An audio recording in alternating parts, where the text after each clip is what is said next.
Hello बच्चों। तो आज मैं आपको सिलेबस बता रहा हूँ जो कि इंग्लिश का है।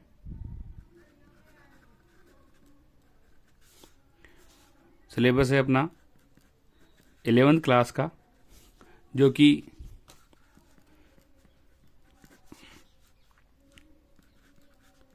जो आपके कंपलसरी सब्जेक्ट है इंग्लिश, उसके लिए है। ठीक है, तो ये जो सिलेबस है बच्चों, ये हाफ ईयरली और एनुअल दोनों में काम आने वाला है।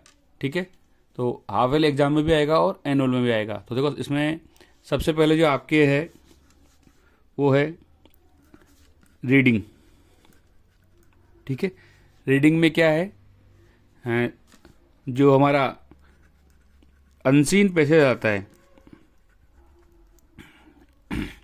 अपठित जो गद्यांश है अनसीन पैसेज, वो इसके अंदर आता है। ठीक है, तो अनसीन पैसेज जो है वो उसमें दो होंगे, एक तो फर्स्ट एंड सेकंड। ठीक है, अनसीन पैसेज कितने नंबर के होंगे? वो होंगे हमारे 20 नंबर के। ठीक है बच्चों, तो ये जो है हमारा मेन क्या है, रीडिंग है। तो रीडिंग के अंदर हमको अनसीन पैसेज करने हैं दोनों। ठीक है, उसके बाद देखो unseen passage first and second. उसके बाद जो सेकंड नंबर पर है वो है हमारा राइटिंग। ठीक है, WRITING, राइटिंग। तो राइटिंग के अंदर क्या क्या आएगा ये मैं बताता हूँ आपको। तो राइटिंग के अंदर बच्चों एक तो आएगा अपना वन आउट, फर्स्ट नंबर लगा देता हूँ मैं, 1 आउट ऑफ 2 टास्क्स। ठीक है, तो इसके अंदर क्या है, डिस्क्रिप्शन आता है एनी इवेंट ऑफ इंसिडेंट। ठीक है, तो लगभग ये हमें लिखना पड़ता है 100 से 120 वर्ड्स के अंदर। ठीक है, सेकंड इसमें आता है अपने 1 आउट ऑफ 2 कंपोजिशन। ठीक है, तो इसमें कंपोजिशन में क्या क्या आ गया मैं बताता हूँ आपको। जैसे कंपोजिशन में आ गया एन आर्टिकल। ठीक है, कंपोजिशन सबसे पहले क्या आ गया हमारे पास, एन आर्टिकल। और उसके बाद देख लेते हैं सेकंड। अगर समझने में नहीं आया तो मुझे तुम कमेंट कर देना, मैं बता दूंगा तुमको। ठीक है, मैं सारा लिख के बता रहा हूँ यहाँ। तो ये हमारा जो राइटिंग है उसके अंदर सेकंड जो है वो है 1 आउट ऑफ 2 कंपैरिजन। तो इसमें है एन आर्टिकल। ठीक है, पहला। दूसरा जो है इसमें ए रिपोर्ट। ठीक है, ए स्पीच। तो इसमें इसको भी हमें 100 से 120, ठीक है, 100 से 120 वर्ड्स में हमें लिखना है इसको भी। ठीक है बच्चों, और तीसरा जो है इसमें थर्ड, ठीक है, वो है लेटर के लिए। तो 1 आउट ऑफ 2 लेटर्स। ठीक है, तो लेटर्स कौन कौन सा हो सकता है? वो हो सकता है अपना बिजनेस वाला। ठीक है, ऑफिशियल। ठीक है, तो ऑफिशियल लेटर वो किस लिए? ऑफिशियल लेटर मैं लिख देता हूँ यहाँ पर, official letter for inquiry, inquiries. ठीक है, तो ये है। इसके अलावा और क्या क्या हो सकता है? उसके अलावा मान लो कोई कंप्लेंट है तो वो कंप्लेंट्स के लिए आ जाएगा। ठीक है, और मान लो कोई हमें इन्फॉर्मेशन चाहिए तो इन्फॉर्मेशन पूछने के लिए चाहिए, तो आस्किंग फॉर इंफॉर्मेशन। ठीक है, और इसके अलावा और मैं बताता हूँ आपको, जैसे मान लो कोई प्लेसमेंट है, किसी का स्थान बदल रहा है, एक स्थान से दूसरी जगह जा रहा है, तो उसके लिए भी लेटर लिखवाया जा सकता है। तो वो है हमारा प्लेसमेंट ऑफ ए पर्सन। ठीक है, और इसके अलावा मान लो कोई ऑर्डर है तो वो ऑर्डर भी हो सकता है। ठीक है, तो ये आदि हैं। ठीक है, अब देखो इसके अलावा मान लो रोड लेटर कौन सा लिखा जा सकता है? और इसके अलावा है स्कूल ऑथोरिटीज़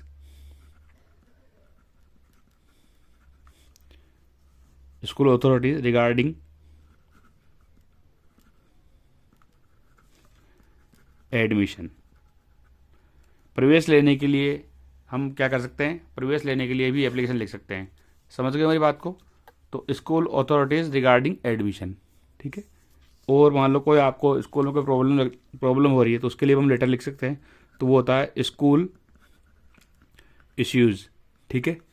आपको कोई ज़रूरत है तो उसके लिए स्कूल में कोई रिक्वायरमेंट चाहिए तो स्कूल रिक्वायरमेंट्स, ठीक है। और कोई कोर्स से संबंधित चाहिए तो वो है सुटेबिलिटी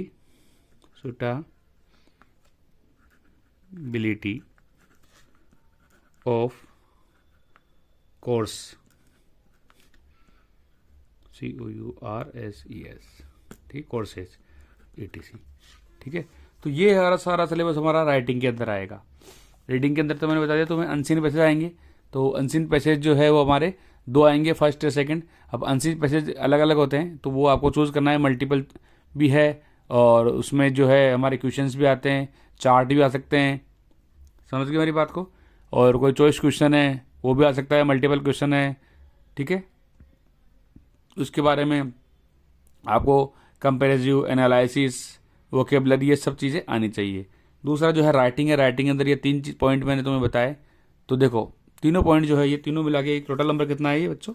18 नंबर। समझ गए? तो 18 नंबर कैसे डिवाइड है ये बताता हूँ। 20 नंबर कैसे डिवाइड है, ये जो 20 नंबर है ये 10-10 में डिवाइड है, ठीक है। 10 नंबर इसके और 10 नंबर इसके। और जो 18 नंबर है उसमें कैसे है, पहला 6 नंबर का, दूसरा 6 नंबर का और तीसरा 6 नंबर का। तो 6-6 नंबर के तीनों डिवाइडेशन है। तो 6 से 2 बार 18। समझ गए? टोटल मैं यहाँ लिख देता हूँ। तो ये 10-10 नंबर का है और यहाँ पर ये 6, ये भी 6 और ये तीसरा भी 6, ठीक है। तो 6-6 नंबर के तीनों डिवाइडेशन है। समझ गए बात को? अब चलते हैं आगे। देखो पहला हो गया रीडिंग, दूसरा हो गया राइटिंग, तीसरा थर्ड जो हमारे सिलेबस में है वो है ग्रामर, GRAMMER, ठीक है, ग्रामर। अब देखो बच्चों ग्रामर कितने नंबर की है ये तुम्हें बताता हूँ। तो ग्रामर जो है टोटल 16 नंबर की है। समझ गए मेरी बात को? अब ग्रामर के अंदर क्या क्या देंगे ये तुम्हें मैं बता देता हूँ। पहला तो है हमारा, ठीक है, वो है डिटरमिनर्स। दूसरा है हमारा टेंस, पहला डिटरमिनर्स, दूसरा टेंस, ठीक है। और इसके बाद बताता हूँ बच्चों में तुम्हें। तो पहला तो हमारा डिटरमिनर्स था, दूसरा टेंस, ठीक है। इसके बाद तीसरा हम देखते हैं वो है मॉडल्स। फिर चौथा जो है वो है प्री पोजिशंस। अब प्री पोजिशंस कौन कौन सी है वो बताता हूँ मैं तुम्हें। Pre position of motion, time, space and mental attitude. समझ गए बच्चों? तो देखो ये मैंने तुम्हें बताया कि जो 16 नंबर का ग्रामर है हमारा, ये किस प्रकार से 4 नंबर का डिटरमिनर्स, 4 नंबर का टेंस, 4 नंबर के मॉडल्स, 4 नंबर का प्रीपोजिशन ऑफ मोशन। तो प्रत्येक जो है वो कितने नंबर के हैं? 4-4 नंबर के हैं, ठीक है। हो गए 16 नंबर। समझ गए बात को? तुम्हारे जो इंग्लिश का जो सिलेबस है हाफ ईयरली और एनुअल में, वो दोनों मैं बता रहा हूँ यहाँ पर 11th क्लास का, ठीक है। तो पहला जो है हमारा रीडिंग है, रीडिंग में अनसीन पैसेज आ जाएंगे। सेकंड जो है हमारा वो राइटिंग का है। तो राइटिंग के अंदर ये 3 चीज़ें मैंने लिखी है यहाँ पर, ठीक है। तो मैं दिख रहा होगा अच्छी तरह से, देखो।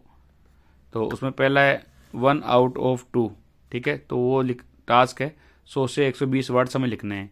दूसरा 1 आउट ऑफ 2 कंपोजिशन है, जिसमें आर्टिकल, रिपोर्ट, स्पीच, ये भी 100 से 120 वर्ड के हैं, ठीक है। तो बच्चों ये तीसरा जो है 1 आउट ऑफ 2 लेटर्स, जिसमें कोई सा भी लेटर आपसे लिखवाया जा सकता है, जो बिजनेस भी हो सकता है, ऑफिशियल भी हो सकता है। ऑफिशियल में कौन कौन से, मान लो कोई इंक्वायरी है, कोई कंप्लेंट है, कोई इन्फॉर्मेशन के बारे में पूछ रहा है, ठीक है, कोई पर्सन के बारे में पूछ रहा है, या कोई आदेश आया हो, ऑर्डर आया हो, उसके लिए। इसके अलावा मान लो स्कूल अथॉरिटी से आपको कुछ चाहिए, जैसे मान लो आपको एडमिशन लेना है ठीक है, कोई इश्यू है, कोई रिक्वायरमेंट है, कोई आपको ज़रूरत है, ठीक है, कोई सूटेबिलिटी है, तो ये सब कोर्स के लिए कोई सूटेबिलिटी हो तो ये सब चीज़ें इसमें हमें पूछेगा। तो ये सब कितने हैं, 6-6 नंबर के हैं, और ये 2 10-10 नंबर के हैं। समझ गए मेरी बात को? तो टोटल 20, 18, उसके बाद में 16 नंबर। 16 नंबर में चारों जो हैं ये 4-4 नंबर के हैं।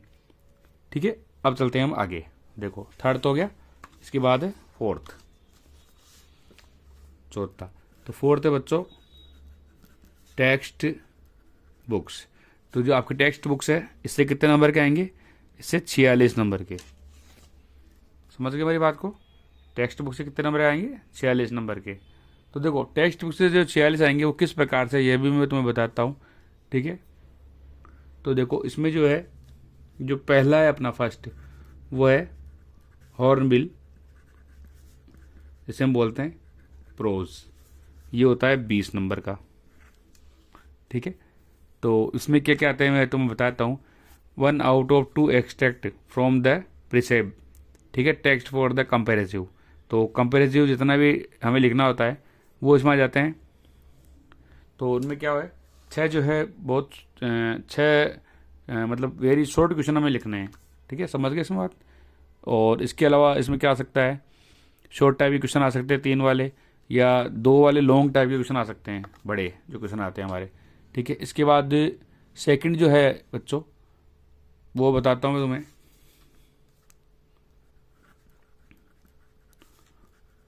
Hornbill poetry. हॉर्नबिल पोइट्री कौन कौन सी? ठीक है, तो उसमें भी देखो बच्चों 3 है। पहली जो है यहाँ पर वो है 1 out of 2 extract from reference from the प्रिसिव पोएम। ठीक है, तो पोएम लिखनी होती है। अब देखो मैं इसका नंबर बताता हूँ तुम्हें कि 20 नंबर का तो ये वाला है, और इसका जो है ये टोटल जो नंबर आएगा ये आएगा 12 नंबर का। तो 12 नंबर में आपसे खुद ही पूछ सकता है, शॉर्ट आंसर ही पूछ सकता है, लॉन्ग आंसर टाइप क्वेश्चन भी दे सकता है, 2 क्वेश्चन भी दे सकता है, 3 क्वेश्चन भी दे सकता है। ठीक है, तो इस प्रकार से इसमें ये देगा। इसके बाद देखो, इसके बाद जो अगला है तीसरा वो है सप्लीमेंट्री रीडर। ठीक है, ये होता है हमारा स्नैप शॉट्स। ये आएगा हमारे बच्चों 14 नंबर का। ठीक है, तो उसमें क्या पूछेगा, उसमें क्या है, 2 क्वेश्चन भी दे सकता है, 3 भी दे सकता है, या फिर मल्टीपल चॉइस के क्वेश्चन आपको दे सकता है। ठीक है, तो ये भी इसी के अंदर आएगा। ठीक है, अब इसके बाद बुक जो है हमारी कौन सी होगी, जो एनसीईआरटी या हम जो आरबीएसए की जो पढ़ रहे हैं वो बुक हमारी इसमें आ जाएगी। ठीक है बच्चों, समझ गए? तो यहाँ पर जो है ये चीज़ हमें दिख रही है, मैं वो ऐसे सीधे करता हूँ, दिख रहा होगा आपको अच्छे से। ठीक है, तो ये हमारा इंग्लिश का टोटल सिलेबस है। अगर आपको फिर भी कुछ इसमें समझने में नहीं आया तो आप मुझसे पूछ लेना, कमेंट कर देना, और अपने जो चैनल है उसको सब्सक्राइब कर लेना। ठीक है, साथ में बच्चों जो और भी चैनल दिए हुए हैं मेरे नाम के साथ में, तो उनको भी सब्सक्राइब कर देना। ओके, और तुम्हें कुछ पूछना हो तो मुझसे पूछ सकते हो। ये मैंने इंग्लिश का बनाया है। इसके बाद में तुम्हें दूसरा जो हमारा सब्जेक्ट है जिसके लिए तुमने बताया था फिजिक्स के लिए, तो फिजिक्स का भी मैं तुम्हें 11th क्लास का जो चैप्टर है, चैप्टर वाइज जितने भी नंबर है वो डाल दूंगा, तो उस वीडियो को तुम ज़रूर देख लेना।